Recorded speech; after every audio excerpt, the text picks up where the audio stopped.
তো গত ভিডিওতে আমি বলেছিলাম কিভাবে আমরা বাতুপুতে পৌঁছালাম, সেই ভিডিওটা আমরা দেখাবো। এর আগের ভিডিও বেশি বড় হয়ে যাওয়ার কারণে আমরা দেখাতে পারিনি। তো আমরা সবাই খাওয়া দাওয়া শেষে ওই জায়গা থেকে আমরা হাইকিং শুরু করি, আর সময়টা ছিল 2:30 এরকম সামথিং। তো আমরা ওখান থেকে আমরা হাইকিং শুরু করি। কিছুক্ষণ গেলে ওই জায়গায় মেন যে হাইকিংয়ের রাস্তাটা সেটা শুরু হয়, জায়গার নাম তানজুং তোয়ান। তো ওই জায়গা থেকে আমাদের মেন হাইকিং শুরু হয়।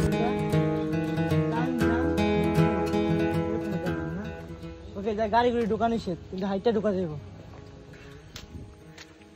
ওকে, আমরা তাহলে হাইকিং শুরু করে দিচ্ছি। আমার হাইকিং এর শখ পূর্ণ হইতেছে। জায়গাটা অতিরিক্ত পরিমাণ খারাপ, আমি মোবাইলের কথা আমি বুঝতে পারতেছি, আমি বুঝতেছি না। অতিরিক্ত পরিমাণ খারাপ জায়গাটা। এটা গাড়ি ঢোকার নিষেধ, সব নিষেধ, গাড়ি বাইক সব ঢোকার নিষেধ। হাইকিং এর মূল ভুলটা মানুষ করে এই জায়গায়, এক্সাইটমেন্টের কারণে কি করে দৌড়ায় দৌড়ায় প্রথম করে পরবর্তীতে যায় অরণ্য জায়গা।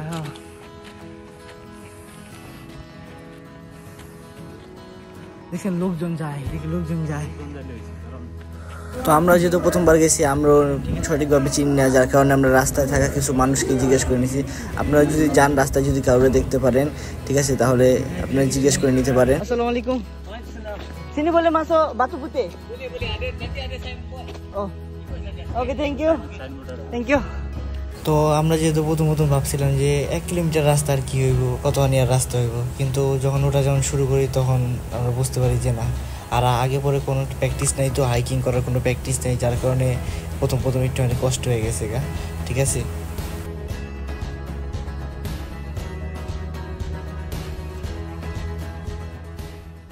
আপনার পায়ের থেকে বেশি জোর পড়তেছে, কিন্তু আমার কাঁধের উপরে, আমার বুকে কাঁধের উপরে বেশি জোর পড়তেছে। এই জায়গা খারাপ লাগছে স্যার।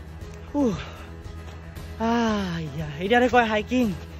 হ্যাঁ, এতদিন অনেক এক্সাইটমেন্ট ছিল। এখন হাওয়া যত উপর দিকে যাইতেছি, শরীরের ওজন দ্বিগুণ হয়ে যাইতেছে গা। 12 ঘন্টা আমার ব্যাগটার ওজন মনে হয় খারাপ লাগে না। আমার ব্যাগটার ওজন মনে হয় 5 কেজি। আমার মনে হচ্ছে ব্যাগটার ওজন আমার 20 কেজি হয়ে গেছে। এখন আমার সিনায় প্রচুর পরিমাণ টান পড়তেছে, আর ফোনে ভাবে ধরে রাখার কারণে তো আরো খারাপ লাগতেছে। তো আপনারা ওই রাস্তা দিয়ে কিছুক্ষণ হাঁটার পর সামনে একটা বিশ্রাম নেওয়ার একটা জায়গা দেখতে পারবেন। ঠিক আছে, জায়গাটা একটুখানি সমতল, তো ওই জায়গায় সাইন লেখা আছে।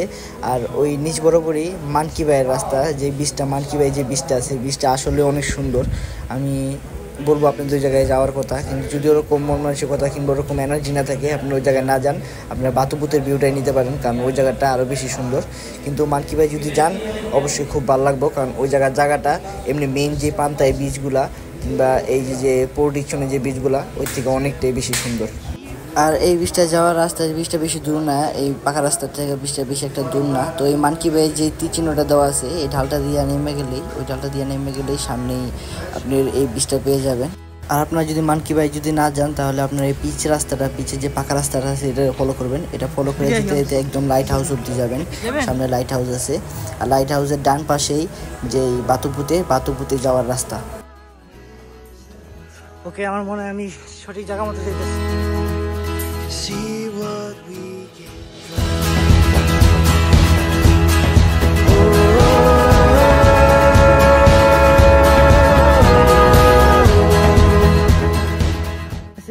এই যে ঠিক এই কারণে এই জায়গাটা বাতুপুতে কয়, এই জায়গার পাথরগুলো সাদা। আর মালয়েশিয়ান ভাষায়ও বাতু অর্থ হলো পাথর, আর পুঁতে অর্থ হলো সাদা। তো বাতুপুতে অর্থ হলো পাথর সাদা, আর কি সাদা পাথর। যাই হোক, আমার মনে হয় আমি অলমোস্ট আয় পড়ছি, অলমোস্ট। এই বরাবরই আপনি রাস্তা যেদিক নিয়ে যায়, এই বরাবরই যেতে থাকবেন। তো যেতে যেতে সামনে আপনি একটা রেস্ট করার মতো জায়গা পাবেন। ওই জায়গাটা খুব সুন্দর, আর ওই জায়গা থেকে পুরো বিশ্বের, পুরো পৃথিবীর দিকগুলো নির্দেশনা দেওয়া আছে। যেমন আমাদের ফিলিস্তিন, ইয়ামেন, এরকম আরও কিছু জায়গার সুন্দর সুন্দর দিক নির্দেশনা দেওয়া আছে। তো ওই জায়গার থেকে যে এটা সিঁড়ি নামছে, ওই বরাবরই যাইয়া একটুখানি গেলে পরেই পাহাড়ে দড়ি দেওয়া আছে, ওটা পাইয়া উঠলেই আপনি আপনার গন্তব্যে পৌঁছে যাবেন বাতুপুতেতে।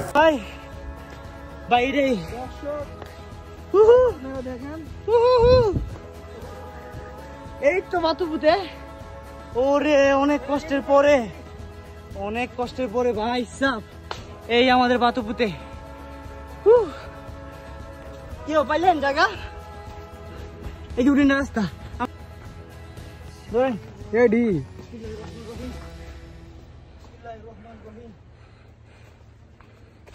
পড়লে কিন্তু অবস্থা খারাপ হয়ে যাবো। আহেন সামনে আহেন।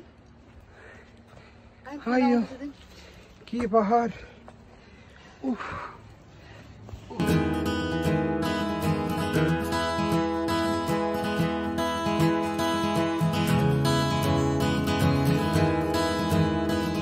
I've been living in a hole in the mountain, halo sings in there.